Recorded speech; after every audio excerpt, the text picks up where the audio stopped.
copy it, and I've done that. I've taken the link and copy. How many of you guys are on LinkedIn? Anybody on LinkedIn? Okay, if you're on LinkedIn, go ahead and throw it up on LinkedIn, the copy of the link. You can also do it on Twitter. You can do it on Instagram. So you can go into all those places and just throw the link up everywhere you're at. This is a great way to be able to get people involved with what's going on in the church here, and also a great way to be reaching out to people beyond just our community. How many know the Field Church is beyond us? But it's really about reaching out into our region, and it's about reaching our community, and even into the nations of the world. So on each of your tables, there's a giving basket. So I want to encourage you guys to be able to give tonight. So if you have a phone, mine's right there. So if you have a phone, you can give by going to you can go to text, do your text, and type in 719-419-9353, and you can text the word give in there, and then it'll start prompting you through different ways you can be able to give. If you want to give through the envelope, give cash, check, you can do that as well. And many people are like, man, why do you ask for money? Well, several reasons. One of the main reasons that we talk about money around here is because we know how it impacts our lives. And we understand and realize that by our giving, there's something that is transacted between us and God. When we say, God, here's our money, here's our first. And tonight we're going to talk a little bit more about that, about our first. Here's our first, man. I give you the first things. When I get paid, man, we write a check, or we go online, or we do the text thing. And it's like, and we do that right away. Why? Because that's his money. It's not my money. But why does God need my money? No, God doesn't need your money, but God wants our obedience, right? God wants our heart, and he knows that these things are connected to our heart. So therefore, he's like, man, give, and watch what will happen. Because it's amazing what the scriptures say about us giving. There's something in it. There's a transaction in it. When we say, God, I'm putting you first in all things, there's something that takes place there, and I don't want anybody else to miss out on that. And then on the practical piece of the giving, it helps take care of all of this, and it helps take care of people. I mean, this church literally reaches out beyond its walls and takes care of people. We had 100 children on the tree. 100 children on the tree. And the great thing about it is so it was $25 a piece to be able to adopt. We were able, all of us collectively together, being able to make sure that all 100 kids, as of tonight, all 100 kids are going to be able to have a Christmas in India. And not only are they going to be able to have Christmas in India, but these are Muslim and Hindu children that are going to be able to get a gift, and not only a gift, they're actually going to get a Bible book, like a storybook kind of thing, that they can take home with them, and they're going to be able to act out the story of Christmas and all sorts of cool stuff that they're going to be able to do there, and being able to have an impact and an influence on their lives. So how many think that's huge? That's important, right? And so we do that here around here. When people have needs around here, we're quick to jump on it and try to figure out ways that we can help out. So it's local as well. And it also helps take care of the facility that we're in. So those are the practical things, but that's not really why we give. We don't give because of the practical stuff. We give because of our heart. We give because of our connection with God and say, God, I want you to be first. I want you to be number one. So if you've got your envelope, if you've got your phone, however you're giving tonight, I just want you to take that in your hand, and we're going to pray over that tonight. Father, we come before you in the name of Jesus. And we just want to say thank you. Thank you for being amazing, good, and kind. Thank you for your mercy, your grace. Thank you so much for your love and your compassion for us. And God, I just ask that tonight that you would take this offering that we're giving to you freely because we want to, not grudgingly, not because someone's trying to convince us of it, but because our heart's there. And we want to say, God, I want you to put you first in every arena of my life, including my money, because I believe you're King, you're Lord over my life. And so, God, we do that tonight. We do it freely. We do it with a happy heart. And we just ask you to take it, and you would bless it, and you would multiply it, so we can see more people reached, so we can see more lives changed and transformed, so we can be able to meet the needs that are right here in our own backyard as well as globally. We love you and say thank you. In Jesus' name we pray. Amen. Amen. All right, tonight we're going to continue on our book of Acts study. So if you got your Bibles out, we're going to turn to Acts chapter 4. We're going to be going to the end of the verse and then moving into Acts chapter 5, because the end of Acts 4 and the beginning of Acts 5 actually go together. And so we'll be talking about that. But as we go through our study of Acts together, again, I'm going to repeat this every week, and that is, I don't want it just to be read. I don't want it to be studied. I just don't want it to be memorized. But I want this to be something that in each of us, that we can actually act out on ourselves. So it's not just about history. It's not just about taking a look and going, man, this is historical. This is awesome. Wow, look what happened back then. Look what these people did. Wow, those were amazing people. We don't want that. What we're really wanting is being able to say, man, God, show me, how can I be a part of this? How can I be a part of writing this story? Because how many believe that today the story continues?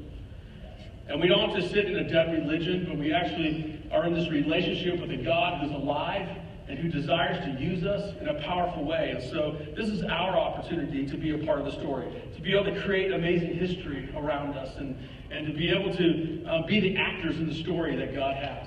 How many think that that's important? How many would love to see something crazy happen at your job, or at your school, or at your workplace? How many think it would be awesome out in the street or at the grocery store that God would just do something phenomenal? Not just do something phenomenal, but do something phenomenal through you. And I'm a part of that camp. I want to see more things happen. I want to be a part of more of the miraculous, because I really believe that they exist and that they happen. They're an everyday event, an everyday occurrence that takes place. And I want to be a part of those things. I want to see people healed. I want to see people healed emotionally and physically. I want to see people being able to be raised up financially and being able to step out and do the things that God's called them to do, because they've got the finances and the resources to do it, but they need a healing in their finances. And I want to see each arena of these things happening in all of our lives, and we can live a life that's completely victorious. And I believe the book of Acts actually gives us these ways in which we can begin to step into this. The book of Acts actually begins to show us this pattern and things that we can do. And so we're going to take a look at that. The book of Acts also is kind of interesting. We're going to talk about tonight is that the book of Acts is actually a bridge from the Old Testament to the New Testament, and you can actually see a bridge that actually bridges the two together. If you take a look at Peter's messages are primarily preached out of what? The Old Testament. He was bringing the Old Testament things into the New Testament lifestyle. And so it wasn't something that we were supposed to forget about. It wasn't just an Old Testament and New Testament. It wasn't something we were supposed to do away with and something we're supposed to pick up. But yet it was supposed to be this thing called the Testament. And that it was something that all of it is important, and all of it should be acted upon. So let's go back. I'm going to go real quickly through from the beginning of Acts. First part of Acts, what happens? They were told to stay in Jerusalem for what? For what reason?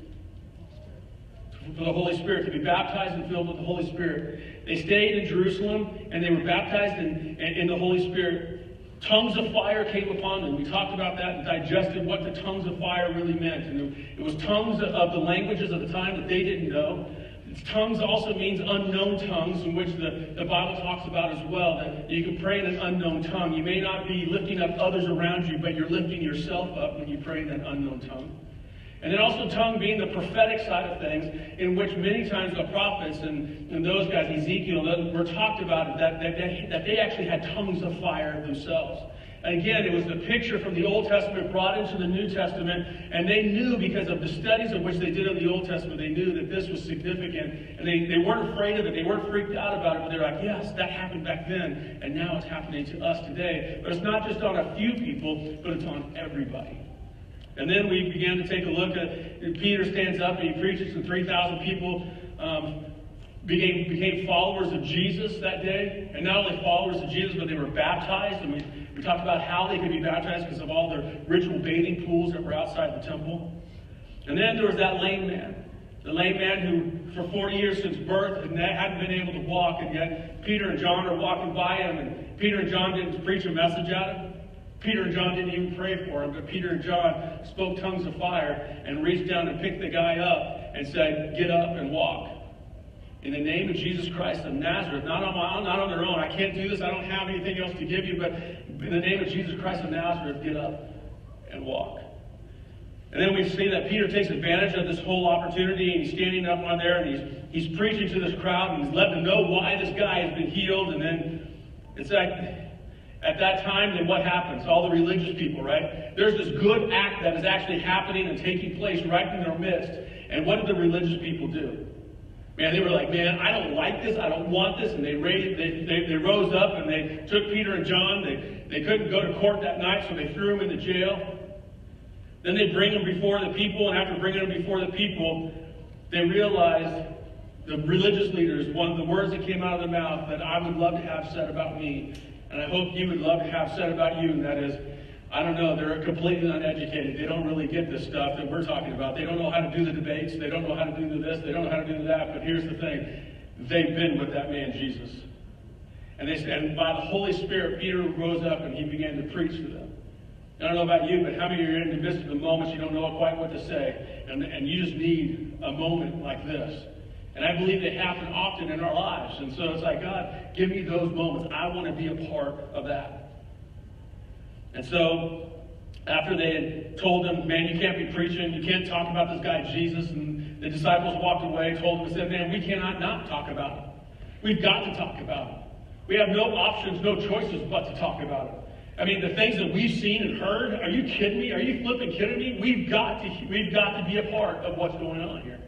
And we've got to tell them this. We've got to proclaim it. There's no way you can hold us down. So they went back and they began to worship.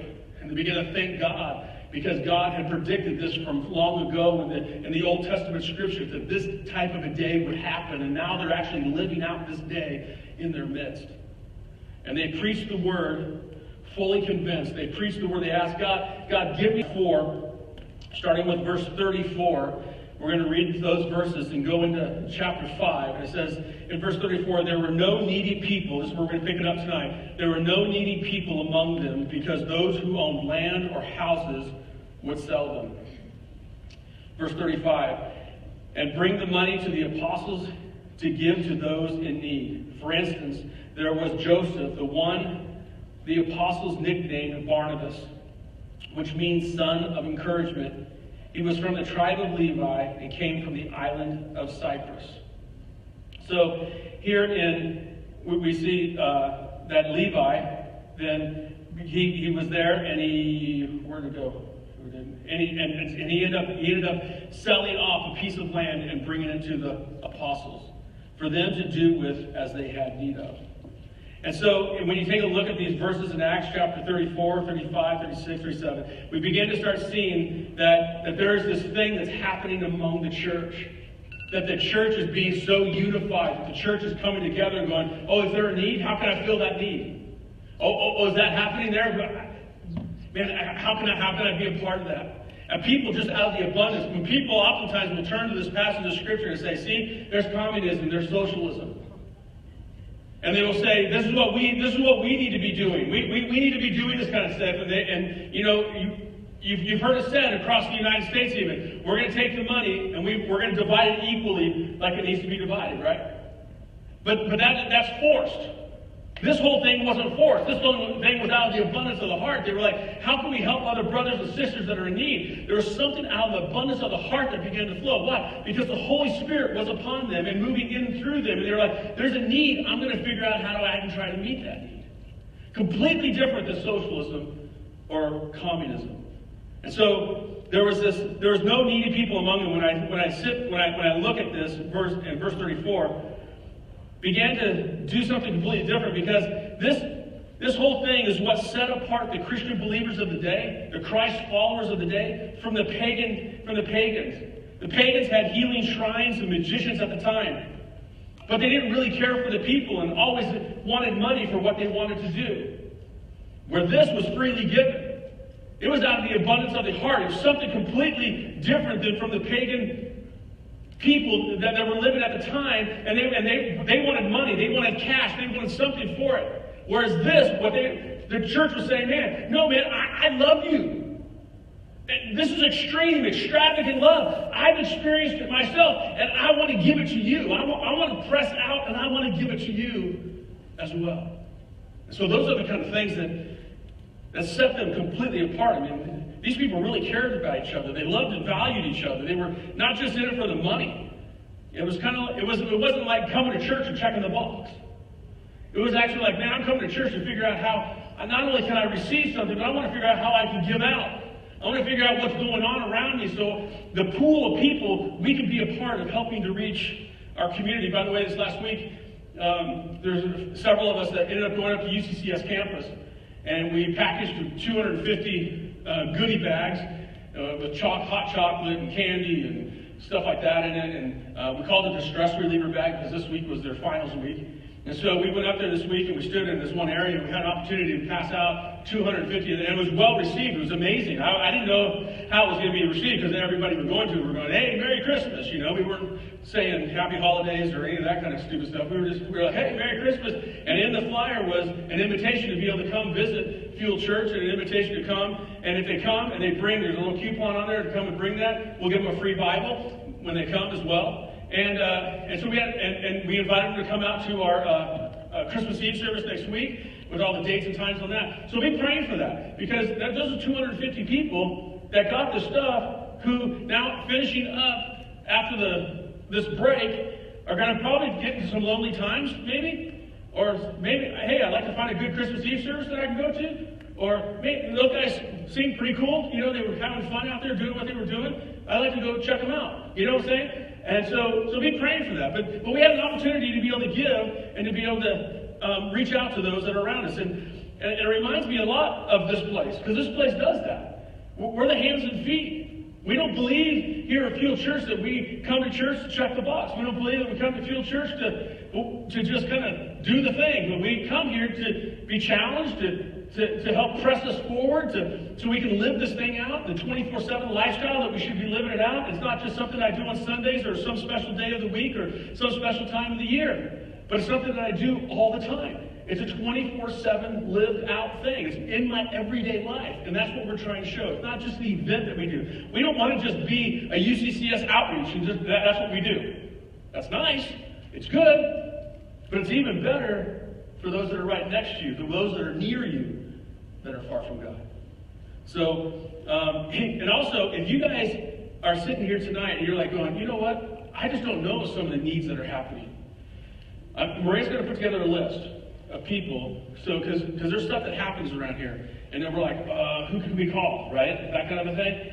And so, if you want to be put on the list of, yeah, give me a shout, send me a text. If something comes up and I can meet that need, then I'll meet the need. And it's not just financially all the time. Sometimes it's giving rides. Sometimes it's, you know, someone's got trouble with their car. Sometimes it's someone's got this. I mean, so it's not just a financial thing. It's practically meeting people's needs. So if you want to be a part of a team, you want to be a part of that, then let Maria know. We're going to get your name on a list, and we'll put together so we can send out a group text to everybody, and to be able to go, here's the need. Who can handle it? Because some people are at work. I get that, so they can't do it. But some people aren't, and they have an opportunity to be able to meet that need. Then we want to be able to get that out to everybody. So if you want to be a part of that, let Maria know. And they were bringing the money to the apostles to give to those who are in need. Who are in need. And that's why around here, your giving is important. It's not about, just being able to just give money, but it's out of the abundance of the heart, what we were talking earlier. And man, I want to be able to give my money. I want to give my finances. I want to give my resources. I want to give my time. I want to give that stuff. Why? Because I know it touches and reaches people's lives. This is what extreme love is all about. It's about reaching out to those around you and making a difference in our community and into the nations of the world. So this guy, in verse 37, he sold a field he owned and brought the money to the apostles. Now, here's the interesting thing about this. Whose field was it? Was it Barnabas' field? Or was it God's field? It was God's field in one sense, but at the same time, it was Barnabas' field, and Barnabas could do with that field whatever he wanted to do with that field. Because the scripture goes on to say it in Acts about this as well. So this was his field, his money, no pressure, he didn't have to do it, but he did what he felt like he needed to do. And so he took the whole allotment of money that he got from the field, which is kind of interesting too, because Barnabas, Joseph, he was actually a Levite, and during the Levitical times, the Levites were not allowed to own land. So the question mark was always, well, how did this guy actually own a piece of land? Couple theories on that. One of it is that because he came from Cyprus, and in Cyprus, he probably could have owned a piece of land in Cyprus. He just couldn't own a piece of land in Jerusalem. The other side of it is because of the Levitical priesthood, it could have been one of those laws that were diminished over time, and therefore they began to allow him to own a piece of land. Or the third option is that his wife owned a piece of land, and they sold it. So this will give you some context there. So, but here's my thing, is like, he didn't feel like he needed to. So Barnabas' faith was not in the land, was it? But Barnabas' faith was with God. If I sell this land, I mean, how many know that sometimes when we sell something, we're like, oh no, what am I going to do? If I sell this, how much should I give? If I sell this, what should I do with it? I mean, you know, right? Because it could be a lot of money. And it could impact and help your family, or it could hurt your family depending on what you do. Or if we genuinely say, no, this is all God's. God, what do you want me to do with it? Then it all shifts, doesn't it? Because now all of a sudden my trust isn't in the land, it isn't in the money, but my trust is in God. And going, God, what do you want me to do with it? My hands are open to you. You tell me what you want to do. I will be obedient to do what you ask me to do. And we will watch the miraculous take place in our lives as well. So guys, I want to encourage you, when we begin to start doing this stuff, we just open up our hands and say, God, this is yours. What do you choose to do with it? What do you want to do with it? I want to hear from you because I want to do what you want me to do. So that's not only with money. But this goes into our life. I mean, this goes into living a kingdom lifestyle. This goes into having a kingdom vision. When I make a decision about life, how are they made? Think about that. Think about some of the big decisions you guys have going on in your life right now. When you guys make that decision, how do you make that decision? Is God even a part of the equation? Or maybe not? But I want to encourage you that I think that God should be in the middle of that equation. And I think that if we ask Him in the middle of that equation, all of a sudden the burden comes off of us, it gets lifted and put onto His shoulders, and when we do what He asks us to do, how many know that when we walk this thing out by faith, that all of a sudden we begin to start seeing some pretty cool miracles happen around us. But when we make our own decisions on our own time frame, how we want it to be done in our self-centered nature, how many realize that oftentimes we shut down miracles around us? And I want to be a part of the tribe. I want to be a part of the group of people that are saying, man, I want to walk this thing out. I want to live this by faith.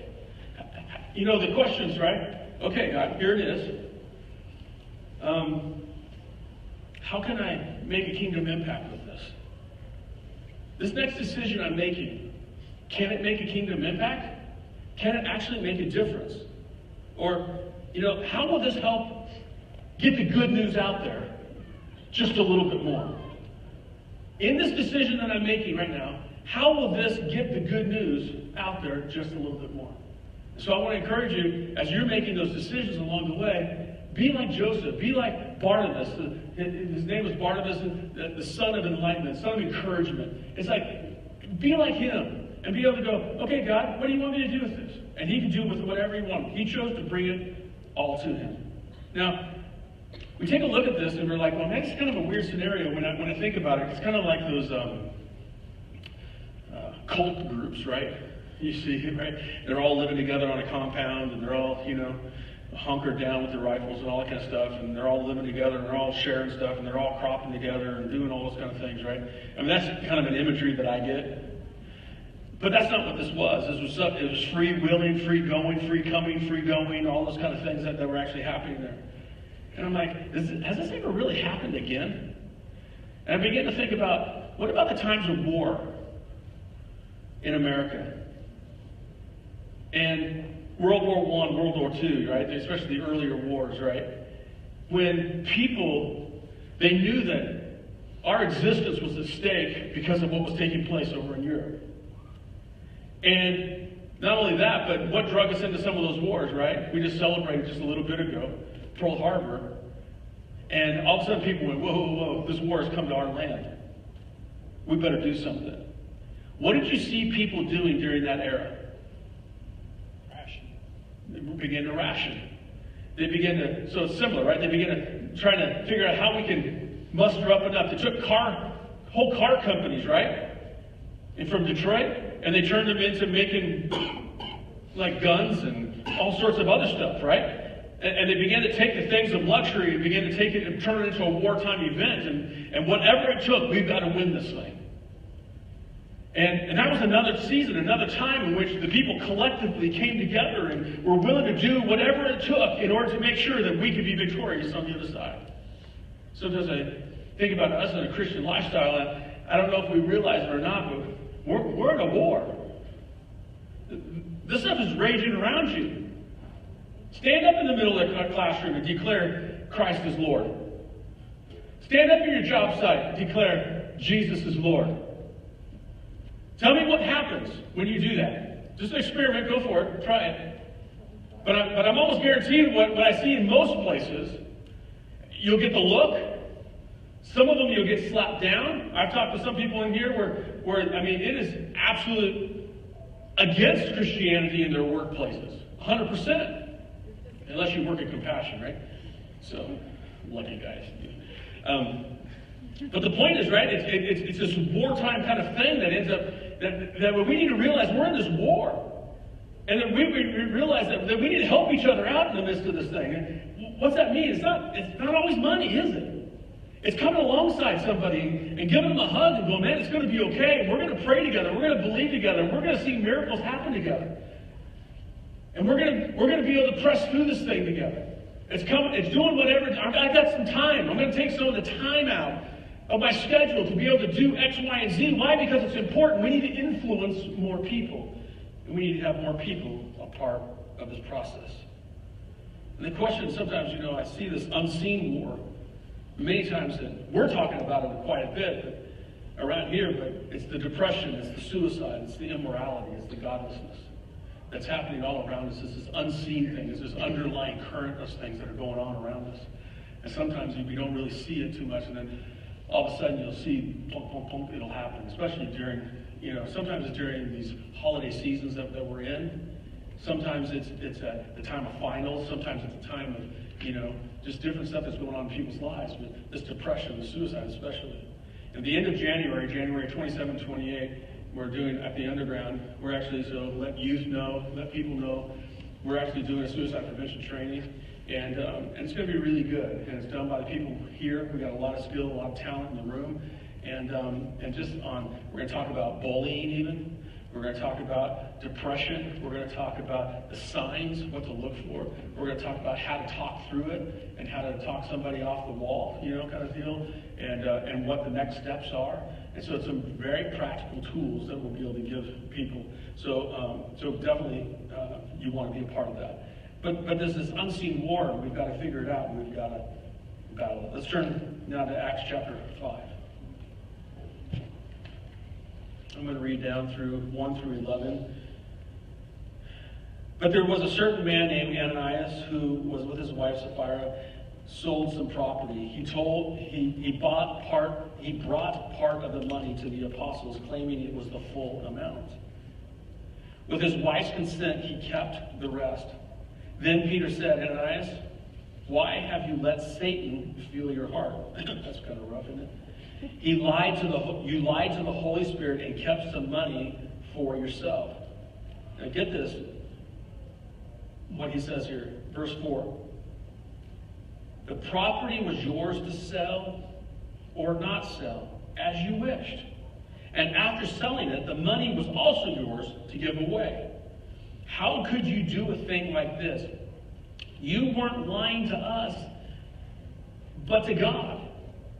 As soon as Ananias heard these words, he fell to the floor and died. Everyone who heard about it was terrified. Then some young men got up, wrapped him in a sheet, and took him out and buried him. Well, about 3 hours later, his wife came in.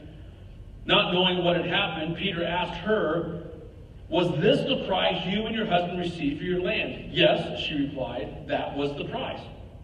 And Peter said, how could the two of you even think of conspiring to test the Spirit of the Lord like this? The young men who buried your husband are just outside the door, and they will carry you out too. Instantly she fell to the floor and died. When the young men came in and saw that she was dead, they carried her out and buried her beside her husband. Gripped with fear, great fear gripped the entire church and everyone else who heard what had happened. Now, this passage of Scripture oftentimes is kind of overlooked a little bit in a lot of churches because the reality is, how do you tackle this thing? If you really believe that God transitioned from a God of judgment, this is what a lot of people believe, right? That God was a God of judgment of the Old Testament, and he transitioned to the God of love through Jesus in the New Testament, and how in the world could he do such a thing in the New Testament? I can understand it possibly in the Old Testament, but I can't understand it at all in the New Testament. It's kind of hard to grip. I mean, it's kind of like, this doesn't make sense. I don't know about you, but I don't know how many of you read the story and went, man, it's kind of harsh. Anybody felt that? You're like, where's the God of love in this, right? And tonight we're going to kind of tackle that a little bit and try to figure this out. But, one of the things that we have to understand is that Ananias and Sapphira were the great pretenders. Ananias and Sapphira, that's why the end of 4 and the beginning of 5 should actually go together. Because what was happening at the end of 4, they were saying everybody was selling land, they were selling houses, they were doing this, they were doing that, they were giving the money to the apostles, they were divided among themselves, all those kind of things. There were amazing stuff that was happening. People's hearts were full. People's hearts were just like, man, how can we just continue to push this movement forward? And then you had Ananias and Sapphira. When they came into it, and Ananias came into it, it was interesting because it was they were like, well, they wanted to be like the other guys, but didn't want to pay the price to be like the other guys. The great pretenders. They wanted to pretend to be like Joseph or Barnabas and the other ones that had done the same thing. They probably saw a little bit, I imagine, some accolades that came, even though Barnabas probably didn't want any of that, but I imagine it came from some of the surrounding people. You see it happen in today's society, right? If someone gives a large amount of something, right, what do people typically do? They come up and pat you on the back, go, man, that was awesome, man, that was great. And I'm sure these two saw that going on, and when they saw that happen, they were like, man, I want some of that, but I don't want to give all of that.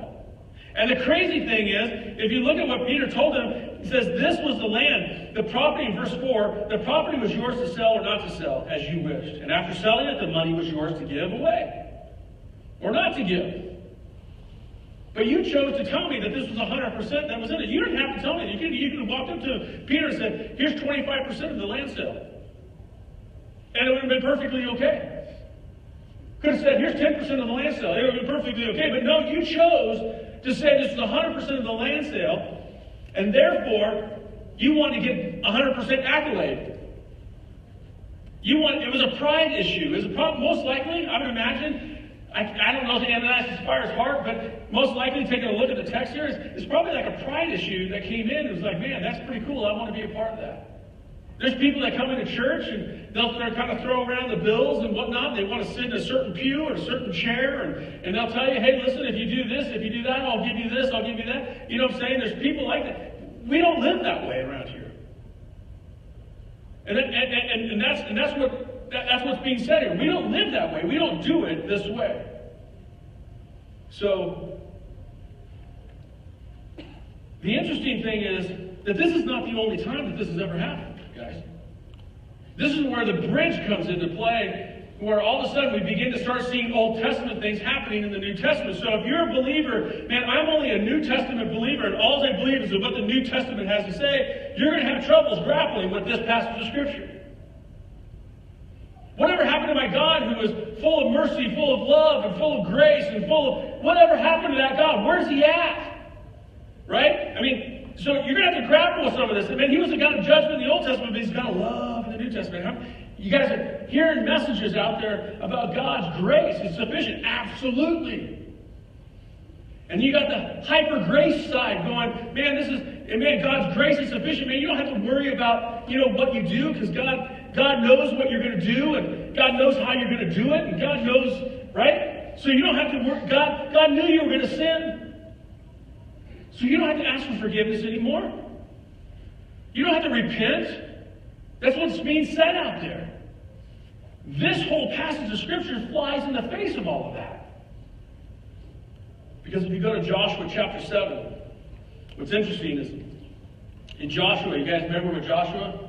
Remember, they did good in the promised land, and they tried, and they were running around for 40 years, and then all of a sudden Joshua and Caleb, right, were raised up, and they went in. They were some of the first spies that went in to spy out the land and said, man, we can take this thing. And the other people were going, man, we can't take this thing. And so they wandered around for 40 years, so they all died off. And then finally Joshua was raised up as a leader and said, and God was like, Joshua, you need to go in and take that new territory. You need to go into the promised land that I give you. And the first battle that you're going to have is called Jericho. So you need to send some spies in to talk about. There's a gal named Rahab. Remember her, the prostitute? And she hid the spies, and so they helped them get out. And then Then they did as the Lord commanded, and they marched around in Joshua chapter 7. They marched around the city, right? They did all this kind of stuff. And what happened with Jericho? The walls fell. And it was all a great victorious story and all that kind of stuff, you know. And I love VeggieTales' version of it, you know. Oh, you little pea. Are you a pickle? So they marched around the wall and the walls fell. Well, here's the problem. In Joshua chapter 6, verse 17 says this, says Jericho, God was speaking, says Jericho and everything in it. What did it say? Jericho and what? Everything in it must be completely destroyed as an offering to the Lord. Why was this battle an offering to the Lord? And other subsequent battles after it, they could actually partake of some of the plunder. Good job. First battle, first fruits. It was the first thing. They walked into this thing. It was the first thing that was to be given over, right? And it was the first battle that would happen as they walked into the promised land. So God was requiring the first fruits from that battle. 100% was supposed to be piled up, was supposed to be burnt. Why? Because that was the only way in burning is to be able to give a sacrifice to God. And so, first fruits is for us to remember that it is God who gives us the harvest. First fruits is for us to honor Him with our first fruits. Going, God, I didn't bring this up from the ground. I didn't get my job. Right? This is not my money. This is your stuff. So first fruits, I give it over to you. First battle, I give it over to you. Because I know more greater battles are to come. Well, if you keep looking at Joshua, what ended up happening in Joshua? Well, this whole thing happened. It says, but Israel violated the instructions about the things set apart for the Lord.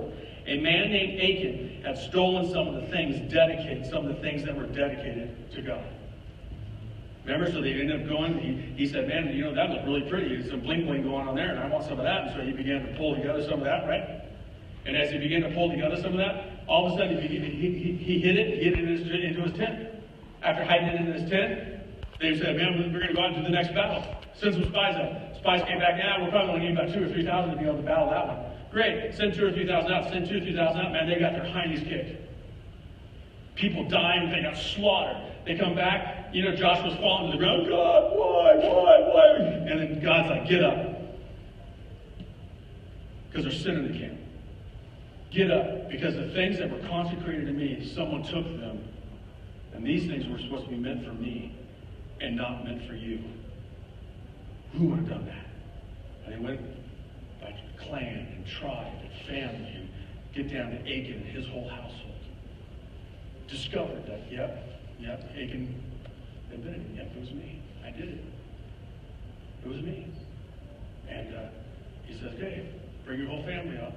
Bring all your cattle. Bring all your goods. Bring all stuff. They piled them all up in a pile, stoned them to death, and burned up all their stuff, and consecrated it. Because this was not a sin just against Achan. Achan just didn't sin against he and his family. But what he did is he sinned against he and all of Israel. How do you think that's pretty crazy to think about that? That's pretty powerful. What's this?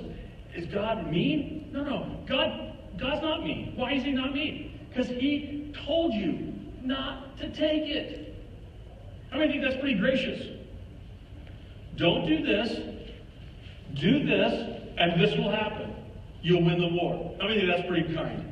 I think that's pretty kind. But oftentimes we look at it and go, man, that's really bad. If your kid does something that you told him not to do, and he does it, and he gets into, or she gets into an accident, right? Because you told him not to do, or what's it, right? Is that, you know what I'm saying? It's like, these things happen. Why? Because we were told to do X, but we refuse to do them. The consequences come, and we say, man, I can't believe how bad God is. Where does that come from? He told you not to do it. He told you to stay away from it because he knew that if you got near it, that you'd get burned and you would get hurt. He told you to stay away. But oftentimes we try to test God, don't we? And we begin to start testing him in these things. Now, Deuteronomy chapter 23, 21 through 23 says this. When you make a vow to the Lord your God, be prompt in fulfilling whatever you promised him. Now listen to this.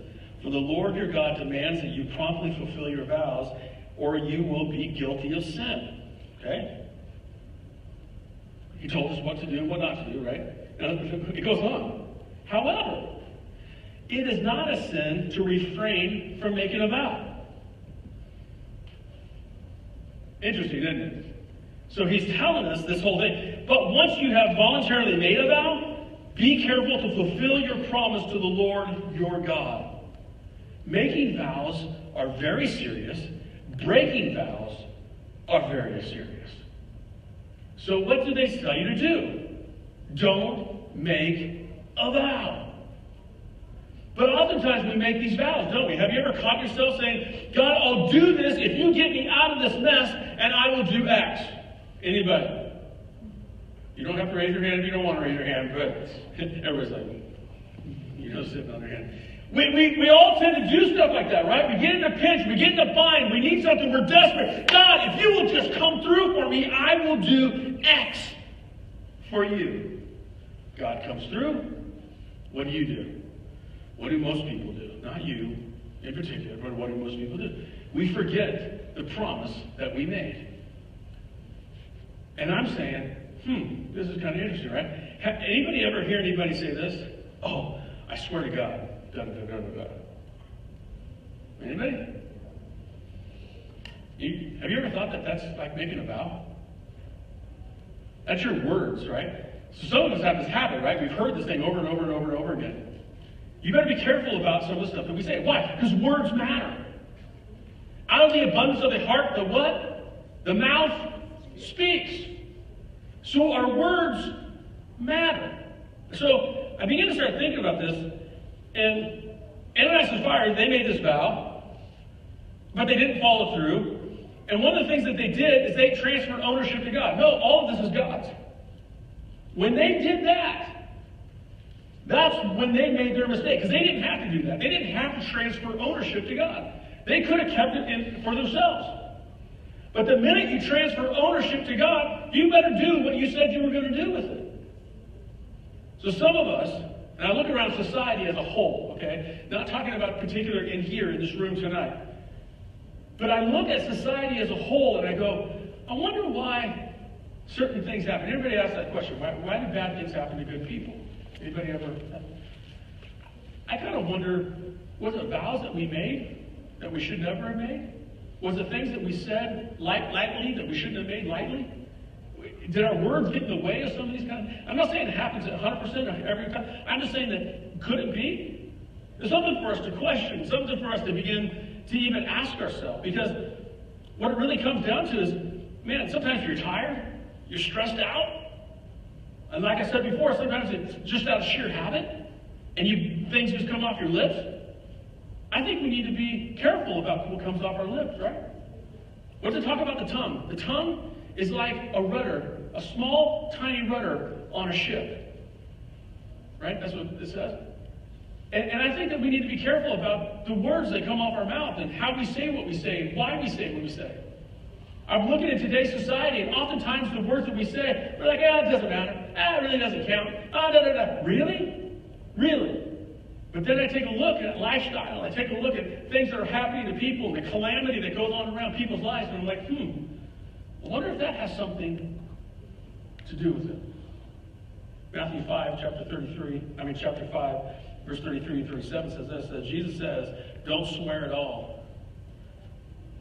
He goes on in verse 33, he says, you have also heard from your ancestors were told you must not break your vows. You must carry out the vows you make to the Lord. I mean, Jesus is even talking to the people about this. But I say to you, do not make any vows.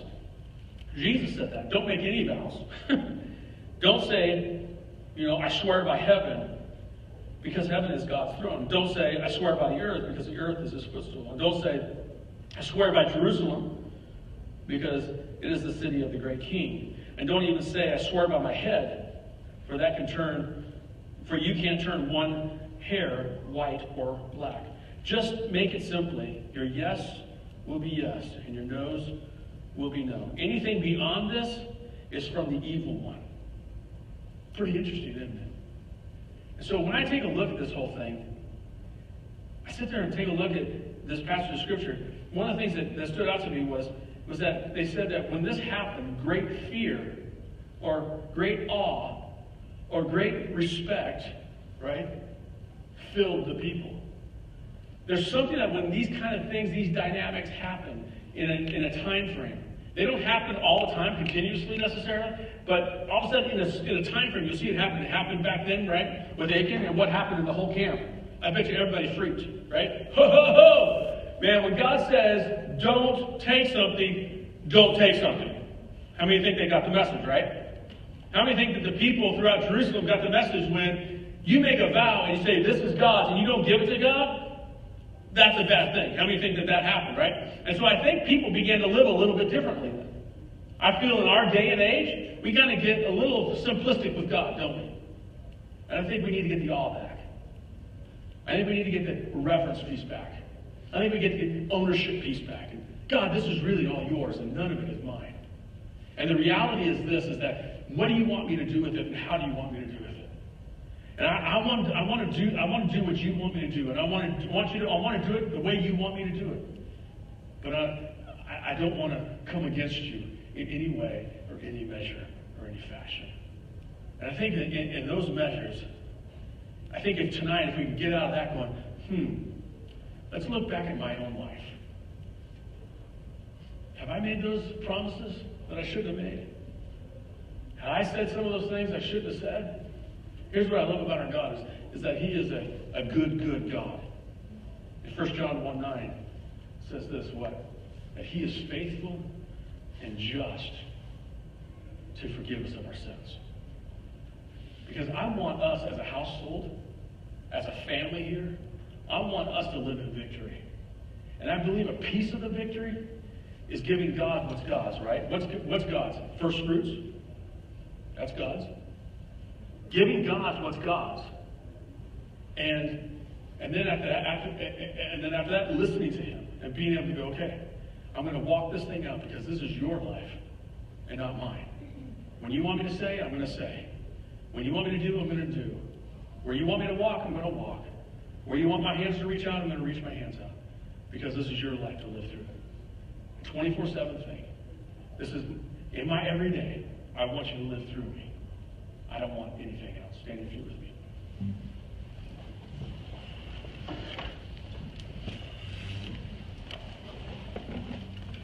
So, Father, we come before you in the name of Jesus, and we are grateful that you are King and that you are Lord. We are grateful that you hold it all together.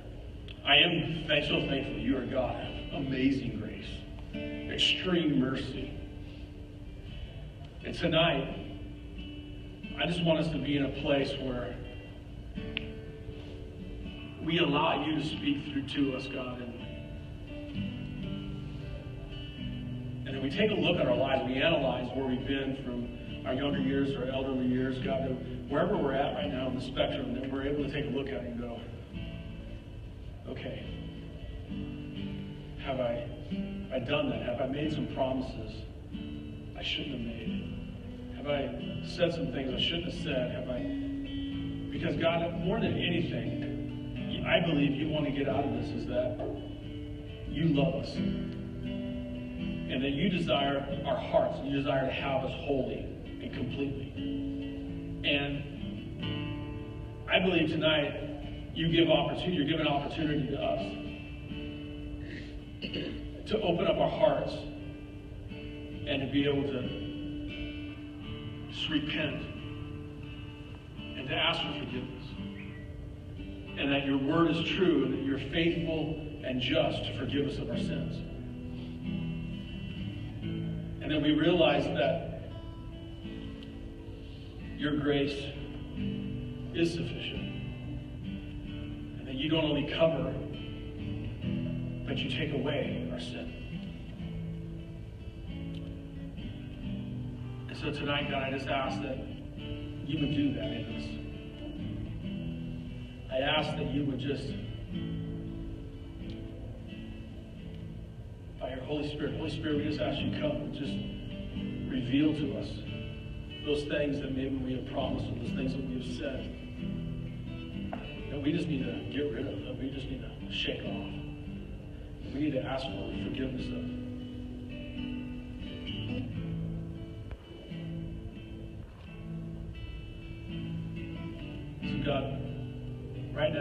just want you to lift that thing up. If you've got some of that, if you don't, that's cool. But if you've got some of that you would just lift it up to him and say, God, here it is. I give you that time, and give you when I said this, or when this happened, or with the circumstance. And God, I repent, and I say, I'm sorry. Forgive me. Cleanse me.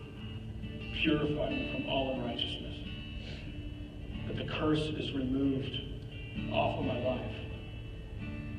And that I choose to follow you, follow hard after you, to truly seek first your kingdom and your righteousness. Thank you, God.